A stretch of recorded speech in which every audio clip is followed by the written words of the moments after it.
Saya ada di Desa Kepompongan, Kecamatan Talun, Cirebon, Jawa Barat. Saya Abraham Silaban bersama dengan tim kembali datang. Kami melihat langsung tempat kejadian perkara dan kami menelusuri langsung temuan-temuan di lapangan. Kami menggali sedalam mungkin informasi bagaimana sengkarut kasus kematian Vina dan Eki masih terus berlanjut. Bahkan sampai pada akhirnya Peggy Setiawan ditetapkan menjadi seorang tersangka, malah simpati publik muncul dan memberikan dukungan kepada Peggy. Mereka meyakini bahwa Peggy tidak bersalah. Karena Peggy punya alibi. Ia sedang bekerja sebagai kuli di Bandung, Jawa Barat pada tanggal 27 Agustus 2016 saat peristiwa yang sama ketika ditemukannya dua korban di flyover Talun, Cirebon, Jawa Barat, yakni Vina dan Eki. Saya akan berbincang bersama dengan kuasa hukum, saya akan berbincang dengan saksi mata yang meyakini betul bahwa Peggy ada bersama dengan ia dan meyakini bahwa Peggy pada hari itu tidak berada di Cirebon. Kita akan telusuri kasus ini selengkapnya.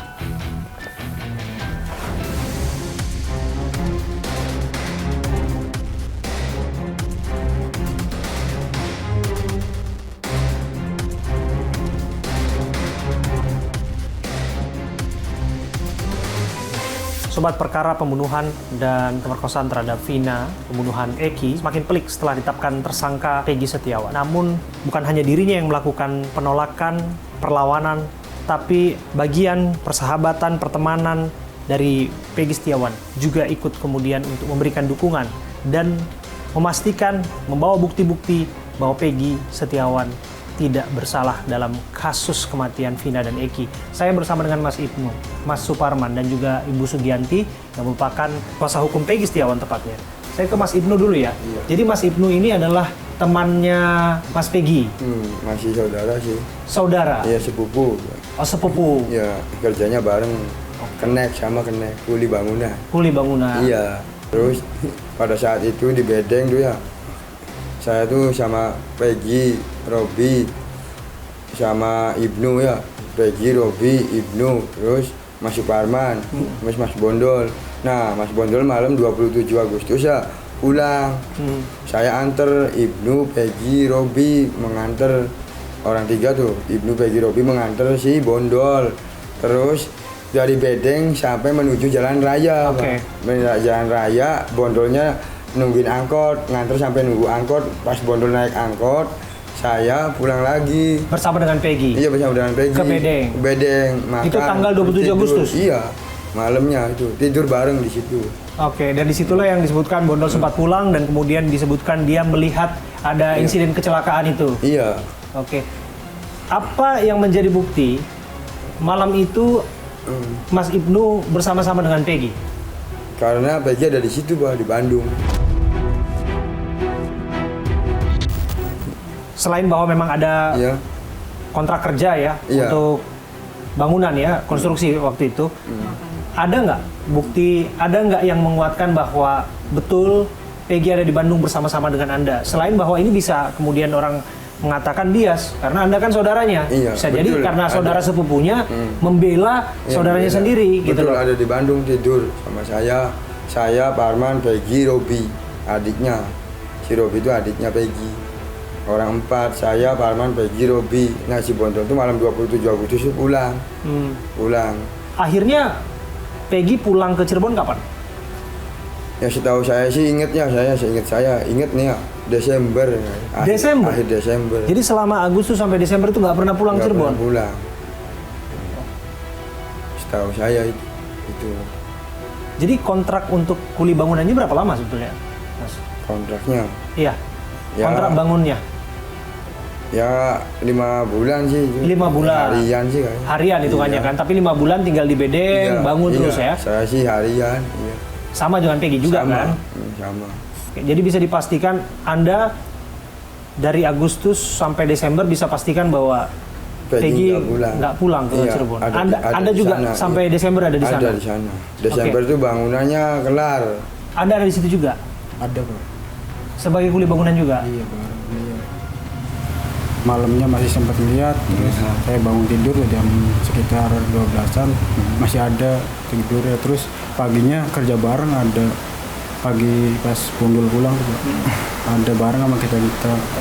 Jadi tanggal 27 itu Mas Ibnu dan Mas Parman ada bersama dengan Peggy? Ada sama Peggy. Tidur di situ bareng di bedeng. Paginya juga ada Pak. Paginya ada. Ngobrol-ngobrol lah. Ngobrol-ngobrol ada.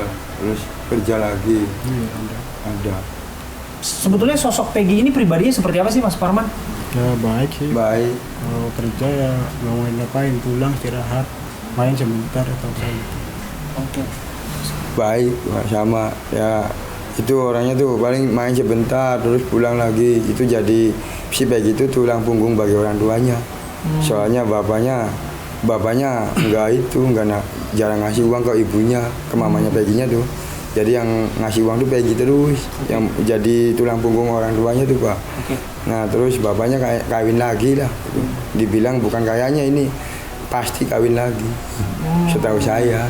Jadi yang katanya dia ganti nama, ubah nama di sana Iya, itu ubah gimana nama itu? itu ya supaya enggak ciri dia anaknya tuh jadi namanya Robi ke istri yang mudanya tuh. Oh, oke. Namanya bukan Peggy, Robi diganti. Lebih kepada panggilan aja sebetulnya ya. Iya. Oke. Panggilan nama gaul lah. Nama gaulnya lah ya. Iya. Oke. Biasanya dipanggil Perong nggak sih, betul? Bukan, Nggak pernah dipanggil Perong. bukan. Pegot. Kalau kita mah taunya pegot. Pegot. Pegot, Mbak. Peggy. Pegot. Nama kecil wadanan Pegot. Pegot. Oke. Jadi Mas Ibnu yakin dan percaya bahwa Peggy nggak bersalah dalam kasus ini? Yakin, Mbak. Enggak bisa, dia ada di Bandung sama saya, sama Parman, sama Suarsono juga. Bondol tuh, Mang Bondol. Siap untuk melakukan pembelaan terhadap Peggy, Mas Parman? Siapa? Siap. Oke. Ini luar biasa nih, Bu Sugianti, betul. karena Mereka itu kan orang-orang polos, jadi kita juga tidak harus bicara begini. Mereka polos apa adanya, apa yang dia tahu, apa yang dia kebersamaan dengan Peggy dia sampaikan saat itu, dan tidak pernah ada diindikasi oleh kita harus bicara begini, tidak, karena terlihat jelas mereka adalah polos apa adanya, mengatakan apa adanya.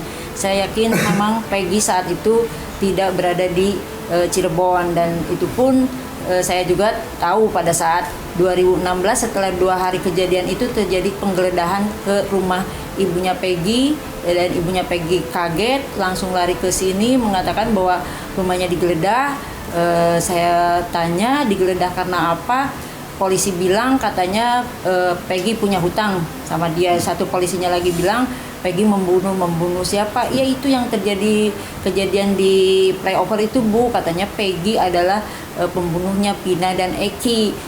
Tapi kan yang menyebar itu bukan Peggy tapi Egi alias Perong. Berarti kalau dalam hukum itu satu huruf beda, itu beda orang. Kenapa polisi tidak melakukan penyidikan kepada Peggy, tidak dilakukan pemanggilan? Nah, itu kan dasarnya DPO itu 3 kali panggilan, apa si tertuduh tidak mangkir 3 kali baru ditetapkan DPO. Berarti tidak ada pemeriksaan terhadap Peggy saat itu. Dinyatakan, saya pikirnya dinyatakan bahwa polisi ragu kan terhadap penggeledahan itu. Kalau memang dia dan tidak didapatkan bukti apa-apa, mungkin ragu, jadi tidak dilakukan pemanggilan. Dan kita pun kalau misalnya saat itu Peggy dipanggil oleh pihak kepolisian, mungkin Peggy pun akan datang, akan menjelaskan. Dan ternyata sampai 2018 2024 8 tahun tidak ada panggilan apapun terhadap Peggy. ini kan sudah dirasa cukup kuat sebetulnya. Iya, bahwa ada betul. saksi yang melihat. Betul. Jadi yang menguatkan bahwa Peggy tidak ada tempat, punya Betul, alibi itu. punya alibi itu, Selain ya. itu, apalagi yang dimiliki Bu Sugianti? Kita punya alibi itu, alibi sangat kuat. Kemudian kita juga punya catatan kasbonnya Peggy dari tanggal berapa hingga tanggal berapa. Itu kan mungkin bisa menguatkan karena Peggy masih bekerja sebagai buruh di Bandung pada saat kejadian itu dan masih menerima pembayaran Ada dari nggak kasbonnya? majikannya. Itu ada di bapaknya Peggy. Mungkin nanti kita akan Terakhir Bu Sugianti, kalau ada saksi mata yang mengaku-ngaku bahwa ia melihat Peggy di tempat kejadian perkara waktu itu, saya sangat meragukan, termasuk saksi Aep, saksi Mel-Mel yang baru-baru juga datang, karena kesaksiannya berbeda dengan beberapa BAP di amar putusan yang menyatakan saksi Melmel itu bahwa Peggy sama Vina dibawa ke flyover jam 11, tapi kan Pak Rudiana bilang jam 10 dia sudah ditelepon oleh Polsek Talun bahwa putranya kecelakaan.